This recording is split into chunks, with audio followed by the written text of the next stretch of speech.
Welcome to Body Bags, and welcome here to Guilty Pleasure Theme Week. Great idea for a theme week, and whether this be a guilty pleasure or just an all-out pleasure, I've chosen a film that virtually no one has heard about, and virtually no one has probably seen. A movie written, directed, and produced by the great William Castle. It's a film from 1974, and it's called Shanks. And it's a horror film about a puppeteer able to manipulate dead bodies like puppets. Oh yeah. And it stars, in the first ever leading role, the famous 60s, 70s, and early 80s mime Marcel Marceau, playing Malcolm Shanks. In the beginning, they say that this is a grim fairy tale. This was shot in Vancouver. And like I say, it's the first lead role for world-famous mime Marcel Marceau, a very well-traveled individual who's also a puppeteer, a very prolific puppeteer. And he was a guy that always had face paint on, so you never saw him without his face paint, never did interviews, and of course he was very quiet and silent, and he just did his mime work and his puppeteering work, and you never actually saw him talk. Never heard him talk. His puppets didn't talk, they moved around and told stories just by their movements, which is amazing. And this is the first time as Marcel Marceau playing Old Walker that he speaks, whether on TV or a movie. He actually speaks for the first time, and he also plays Malcolm Shanks, who's a deaf-mute puppeteer. And this pays homage to a lot of silent films, and it pays homage to Cinderella. And it's a very interesting film. There's not another film quite like this one, or paced like this one. I tend to have enjoyed it more with multiple viewings. The first time I watched it, I was like, wow, this is an odd film, I really like it. But the more I watched it, the more I liked it. And unless you collect everything from William Castle, you wouldn't know about this film. Like, the film virtually no one ever talks about. So I'm glad to be doing this review. Whether it be a guilty pleasure or an all-out pleasure, I don't really think I feel guilty for liking this film. But, like I say, it's a film no one's ever heard about, and they may think it an odd film to have a world-famous mime who did shows for adults and kids and never had a speaking role to be in a horror film. Yeah. So I'll show you the back. Olive Films put this one out. I'm so glad they did. And this is probably the best this film's ever going to look.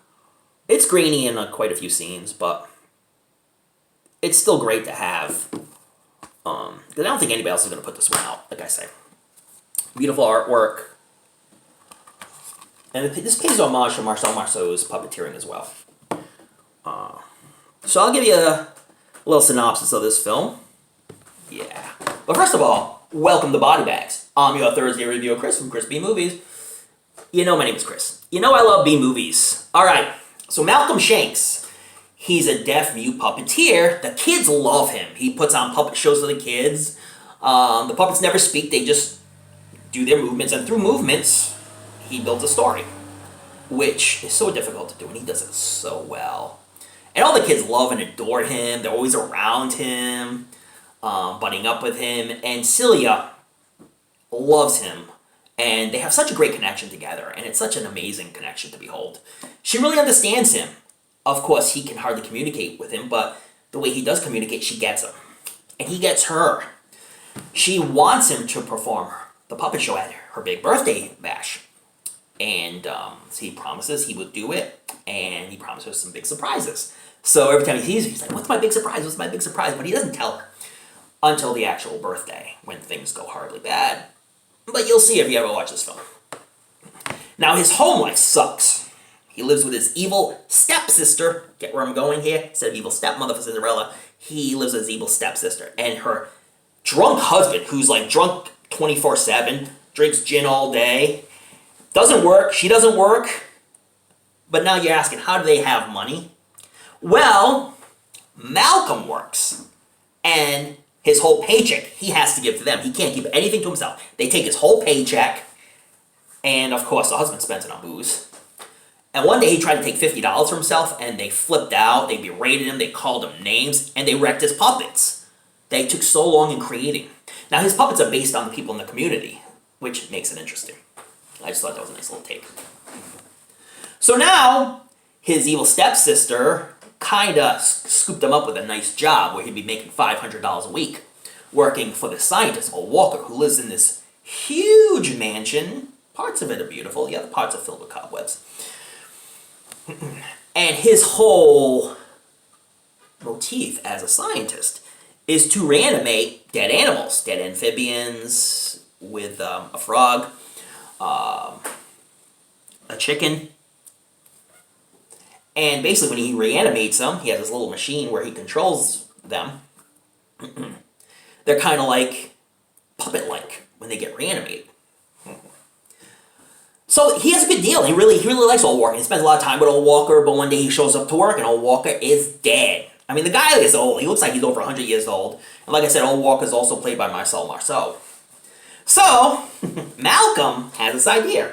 If we can reanimate animals, amphibians, and such, maybe I can do humans.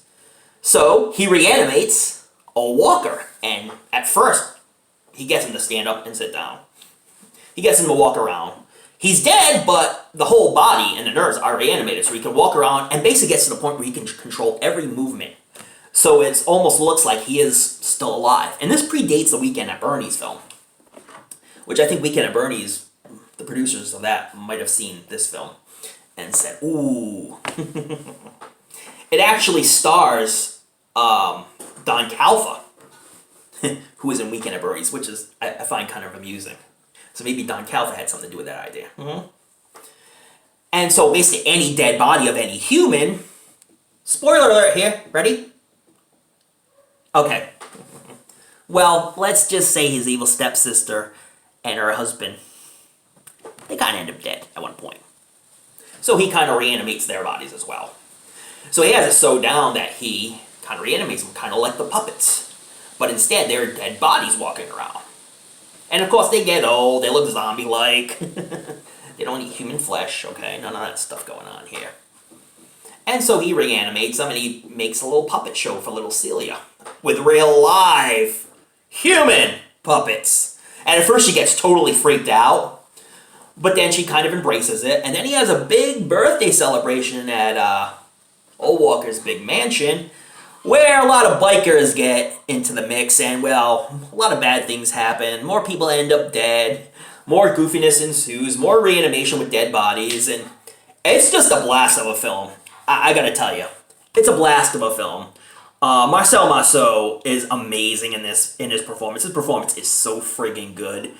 And like I say, many people might find the pacing a little slow, but I really enjoyed this film. I enjoyed every moment of this film. And that's the beauty of filmmaking. It's only PG rated, so maybe you can show the kids. Maybe they're like 13 or 14, maybe. Goofy as heck. And like I say, like real human puppets. I find that very interesting. And a nice take, an interesting take on a film. And I do generally like all of William Castle's films. This is one of my favorites, I have to say.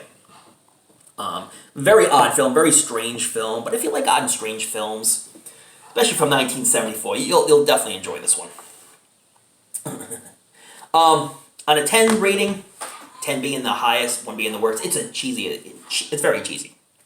So this goes on the cheeseometer. I give this one a solid 9. I really enjoy this one, but you may not give this one as good of a grading. Movies are subjective. You like what you like. You may like this one, you might not like this one. It's not for everybody, but if you like everything William Castle, you might just like this film. And it's the first time you ever hear Marcel Marceau speak, so what the hell? If you've been watching Marcel Marceau for years, you owe it to yourself to buy this film from Hamilton Books and watch it. Yes, Shanks. And this, my friends, is my guilty pleasure. I stand by it. Alright, now I'm sitting by it. Sitting by it, see? Alright, yeah, kind of like the jokes in this film. Daddy jokes. But anyways, thank you so much for watching. Check out all the other reviews because they're going to show you their guilty pleasures. Things they feel guilty about liking. This is mine. You may have some of yourself, so if you do, write down below. Let me know what your guilty pleasures are. Movie pleasures. Come on. I know you watch more than one film with Madonna in it. Come on. Yeah, I know you have. Who's that girl? Yeah, I actually do like that one. I actually like Desperately Seeking Susan too. Oh, more guilty pleasures. Although I can't review Desperately Seeking Susan in the Body Bags format. I mean, the other guys would not approve. But anyway, guys, thank you so much for watching. Guys and girls, thank you so much for watching. I really appreciate each and every one of you. Thank you all for your support. I appreciate it. Subscribe to Body Bags and ChrisB Movies if you like if you like. And check out all the other reviewers, because they all do a bang-up job. They've done an awesome job so far, and they're going to end it awesomely as well. And check me out next week, because I got a fun little action film to bring to you guys and gals. So tune in next week. And don't forget to watch those late-night horror movies. Read up on your latest Fright Mags. Don't forget to tune in to another episode of the show we call Body Bags.